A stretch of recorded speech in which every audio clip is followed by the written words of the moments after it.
अब यही चीज़ लॉजिक पाकिस्तान में भी लगाओ तो PKR की तो बहुत इन्फ्लेशन हुई है, लेकिन डॉलर बेसिस पे, डॉलर में नहीं हुई उतनी, तो PKR बड़ा है, 3-4 गुना गिर गया, राइट। तो इससे इम्यून हो जाओगे आप अगर आपने डॉलरों में इन्वेस्ट कर रखा है दुबई में। सो दुबई की इन्वेस्टमेंट ये नहीं कहता कि इट इज़ लाइक अ खुदा है जिसको आप बस बिना सोचे समझे फॉलो कर लो, राइट। ये ऐसी चीज़ नहीं है, राइट। लेकिन आपको you need calculations, you need a scale, because it's really far. अगर आपको आना जाना पड़ गया, you need to think about all these things. लेकिन one thing is sure, Gurgaon के कंपैरिजन, अच्छा गुड़गांव में आपके साथ बात कर लेते हैं। गुड़गांव में आपको रेंटल नहीं मिलेगी। अगर आप कहोगे मेरी तो रेंटल आ रही है, टेनेंसी एक बहुत बड़ा प्रॉब्लम है। अगर किसी कारण से कोई पॉलिटिकल इन्फ्लुएंस वाला बंदा आ गया, कुछ नहीं पता चला, कोई क्लर्क भी पॉलिटिकल इन्फ्लुएंस वाले होते हैं, कोई आ गया तो आपकी प्रॉपर्टी ख़त्म भी कर सकता है, आपकी प्रॉपर्टी चले जाएगी आपके में। और वो ना भी जाए, बड़ा कॉमन होता है। तो 5 साल में जब प्रॉपर्टी उसको देगा आपको, तो उसको जब रिपेयर कराना पड़ेगा, जब उसको रिपेयर कराना पड़ेगा सारा, तो आपको बहुत खर्चा आएगा।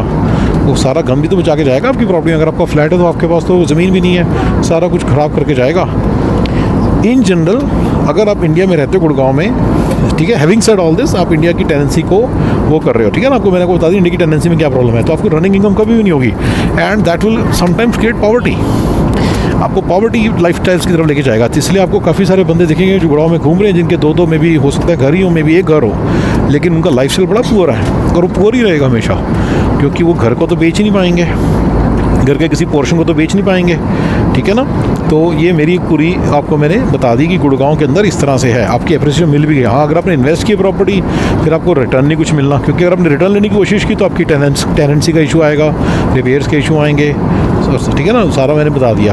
तो गुड़गांव की प्रॉपर्टी है, इंडिया की सारी प्रॉपर्टी का एक फंडा है कि वो एप्रिसिएशन देती है, पर उसे आप रनिंग इनकम नहीं बना सकते कभी भी। ये आप समझना इस बात को। तो सारा मिला के गाइस, गुड़गांव की प्रॉपर्टी बहुत अच्छा आइडिया। अगर आप सेकंड लैंड प्लॉट बाय कर लो या एग्री लैंड ट्रेडिंग में जाओ, बहुत अच्छा idea, but you need knowledge for that.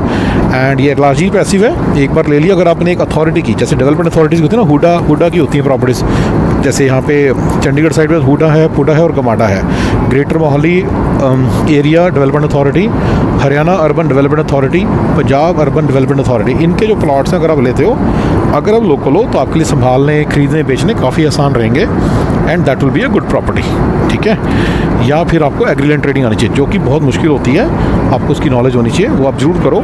Gurgaon side पे भी ऐसे डेवलपमेंट अथॉरिटी रहेगी, मुझे पता है हुडा फरीदाबाद तो है, तो वो आप बिल्कुल कर सकते हो, ठीक है। आई एम श्योर हुडा शायद हरियाणा भी, गुड़गांव भी हो, उसकी प्रॉपर्टीज़ लो, you can not go to wrong, ठीक है।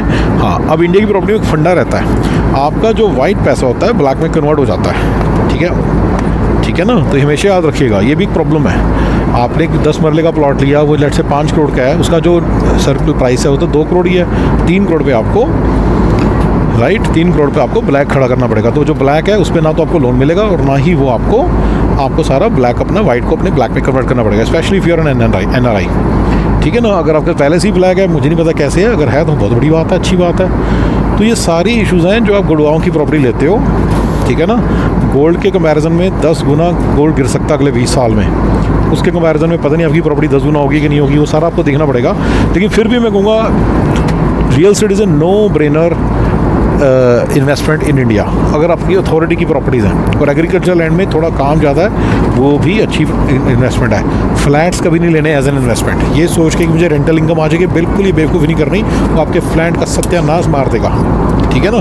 पर अगर आपका घर होगा तो उसका भी सत्यानाश मार देगा, और उसको वो कब्जे का जो प्रॉब्लम है वो तो है ही है, ठीक है ना। नाउ दुबई के साथ अगर आप सोचें, दुबई के केस में आपको एक रेंटल इनकम मिलेगी डॉलर ऑन डॉलर बेसिस पे, जो आपको फाइनेंशियली फ्री करेगी, इन्फ्लेशन प्रूफ होगी, एंड एप्रिसिएशन भी मिलने के बहुत ज़्यादा चांसेस हैं। देखिए, मैं दुबई की और अमेरिका की प्रॉपर्टी को नो ब्रेनर एप्रिसिएशन नहीं मानता। हो भी जाएगी तो कैपिटल गेंस लगता है बड़ा तगड़ा USA में, दुबई में कैपिटल गेंस 0 है, लेकिन फिर आपको इंडिया में उसको डिक्लेयर करना पड़ेगा सारे कैपिटल गेंस को, क्योंकि वहाँ पे तो वाइट में वो होएगी सेल। तो ये थोड़े से उसके भी इश्यूज़ हैं आपके इंडिया में के अंदर, ठीक है ना। पर इंडिया के अंदर मैं आपको एक स्ट्रैटेजी बता सकता हूँ जो आप कर सकते हो। आप एक कंपनी के नाम पे लो, और जो कैपिटल गेंस होगा वो कंपनी का होगा, तो फिर आपको कुछ नहीं होगा, तो आपकी कोई टैक्सेशन नहीं होगी। जो रियल एस्टेट इनकम भी है वो भी पर्सनल इनकम, वो इनकम टैक्स प्रूफ रहेगी, कोई वैट नहीं, कोई कुछ नहीं, और कोई कॉर्पोरेट इनकम टैक्स नहीं, क्योंकि वो रियल एस्टेट इनकम है, ठीक है। आपको वो सारा देखना पड़ेगा आपको कि कैसे कंपनी खुली। मेन लैंड की कंपनी खुलती है वैसे, जहाँ तक मुझे पता है दुबई के अंदर फंडा रहता है। बट चलिए, वो सारे मैं दुबई के सारे डिटेल्स नहीं आपको बता रहा, ये इस चीज़ का वीडियो नहीं है, ये अमित संगवान जी के लिए वीडियो था कि दुबई की प्रॉपर्टी को अगर आप गुड़गांव से करते हो कंपैरिजन, तो ये मेरे लॉजिकल आंसर्स हैं। ठीक है, thank you sir, thank you.